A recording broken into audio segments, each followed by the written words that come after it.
In recent days, signs have become increasingly clear that the Boeing 777X is nearing entry into commercial service. The Boeing aircraft has been so successful that many experts believe only the launch of a brand new aircraft from Airbus, a stretched version of the A350-1000, known as the A350-2000, could surpass the 777X and fully dominate this market segment. But why does this new Airbus aircraft pose such a serious threat to the 7X and Boeing? What can we expect from this extended version?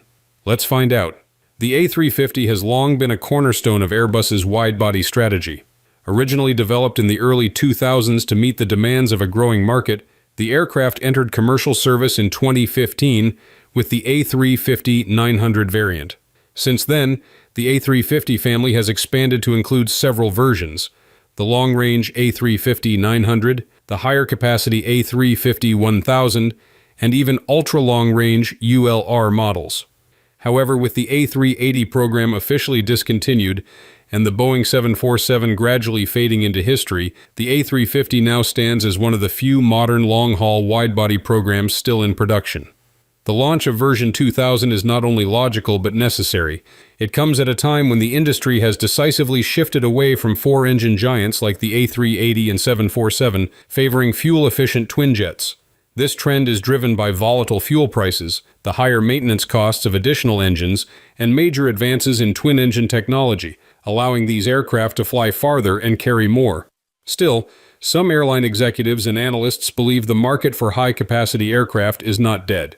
Key routes, especially those connecting superhubs in Asia, the Middle East, and North America, continue to demand maximum range and passenger capacity. This is the gap version Airbus 2000 aims to fill, a space where current wide-bodies may be too small or insufficiently efficient.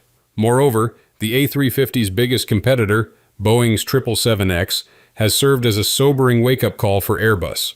Back in 2018, when the A350-1000 was introduced, Airbus executives were quick to dismiss the 777-9 as an awkward mix of old and new technology, a design they claimed could never truly compete with the A350. But reality had other plans. To date, the A350-1000 has received only 327 orders, while the yet-to-be-certified 777-9 has secured 383.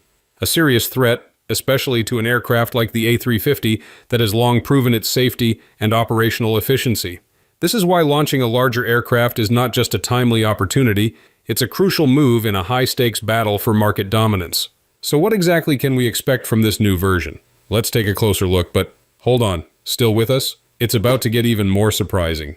But before continuing, don't forget to like, share, and hit subscribe. Thanks a ton. First, capacity. While the current A350-1000 can accommodate up to 369 passengers, its potential successor, the stretched 2000, is expected to offer significantly more. By extending the fuselage by roughly 4 meters, this new variant could add 40 to 50 extra seats.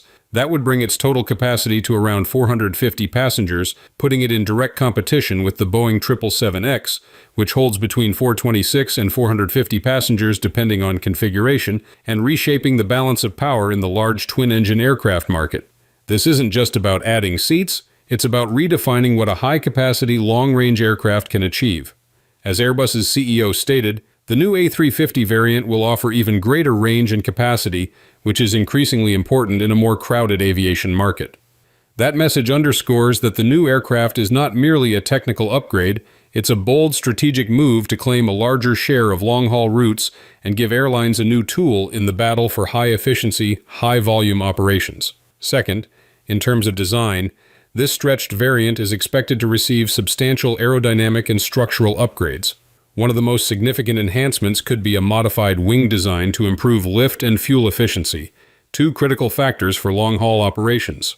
Although the current A350 wing is already highly optimized, Airbus may consider minor shape adjustments, revised sweep angles, or new wingtip devices to enhance performance at higher takeoff weights. With a longer fuselage and added payload, Airbus is expected to increase the aircraft's maximum takeoff weight, MTOW. While it may remain within the overall structural limits of the version 1000 platform, the added weight will likely require reinforced landing gear and localized airframe strengthening, modifications that the robust aircraft design can handle with minimal disruption. In particular, the widespread use of carbon fiber composite materials in the fuselage and wings provides a significant advantage. These materials are not only lighter, but also stronger and more corrosion-resistant than traditional aluminum alloys, enabling Airbus to stretch the fuselage without a major increase in empty weight, thus preserving fuel efficiency. This structural edge is a key asset for the A350. Third, and arguably the most critical factor, is the engine system. Under its wings, the stretched A350 will need more powerful engines to match the increase in size and weight. The current version 1000 is powered by the Rolls-Royce Trent XWB-97, which delivers up to 97,000 pounds of thrust. For the stretched variant, Airbus may choose to further optimize this engine or take a bolder leap by adopting Rolls-Royce's next-generation UltraFan. UltraFan promises significantly better fuel efficiency through a higher bypass ratio and advanced materials technology. Either option would allow the aircraft to carry more passengers while flying farther than ever before. However, this is also the A350-2000's potential Achilles heel. Compared to Boeing's GE9X engine on the 777X, with a significantly larger fan diameter, 134 inches versus 118 inches on the Trent XWB-97. The Trent XWB appears relatively modest in overall size and maximum thrust capability for such a large aircraft.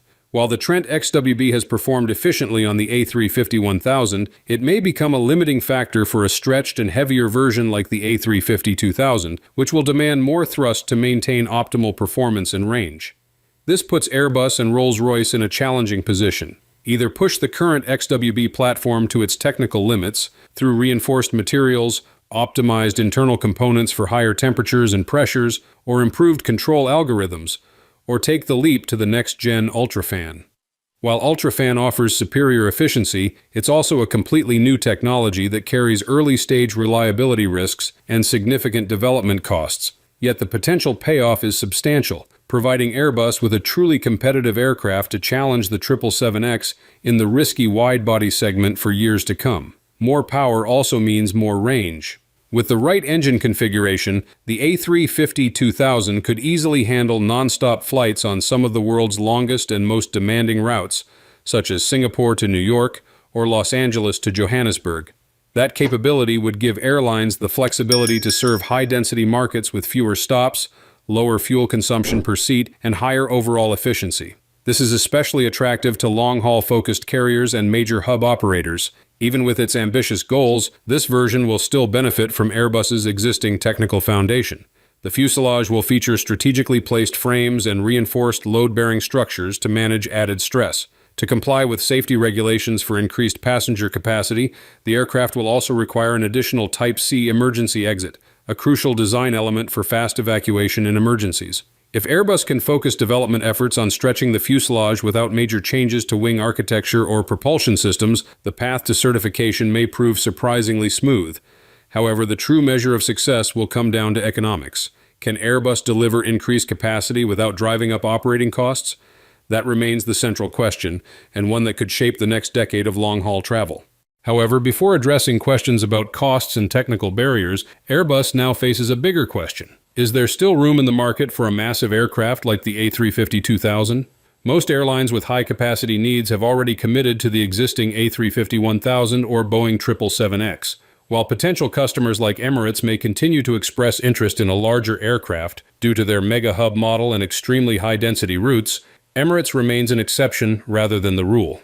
In today's aviation landscape, few, if any, airlines operate the same unique combination of long-haul, high-density routes that Emirates does.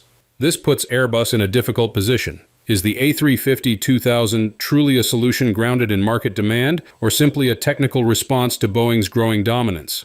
Without a solid base of committed customers and a clear demand forecast, even the most advanced aircraft risks becoming an expensive gamble. Convincing airlines that have already invested in the 777X to switch to the A350-2000 will be an incredibly tough task, one that requires Airbus to prove clear advantages in economics and performance. However, Airbus does have another strong card to play: operational cost savings. Preliminary estimates suggest this aircraft could offer up to 10% lower operating costs and 5% lower cost per seat compared to the 777X, a game-changing factor for airlines still recovering financially in the post-pandemic era. Lower maintenance costs, thanks to corrosion-resistant composite materials, are another major plus. If Airbus can convincingly demonstrate these economic benefits, it may still succeed in attracting new customers or encouraging existing operators to expand their A350 fleets. The A350-2000 is Airbus's answer to the widening gap, and perhaps their bold attempt to turn the tide. With a stretched fuselage, increased capacity, and significant aerodynamic enhancements, this aircraft could be the ideal replacement for aging giants like the Boeing 747 and Airbus A340. Unsurprisingly, the focus is on regions such as the Middle East and Asia-Pacific, where ultra-long-haul routes and dense passenger demand have created a strong appetite for larger, more efficient aircraft. Few remember that this version was once revealed by Airbus, only to be shelved, not due to a lack of potential, but because of a strategic conflict. At the time, Airbus was fully committed to the A380, and introducing a long-range twinjet like the A350-2000 risked cannibalizing the market share of their own flagship. But today, that concern is outdated. The A380 has ended production, and the 777X now threatens Airbus's position. The window of opportunity has reopened, and Airbus knows it must act before the wide-body market slips further into Boeing's hands. Will the A350-2000 truly beat the 777X? What do you think about this showdown? Share your thoughts below. Thanks, and stay safe.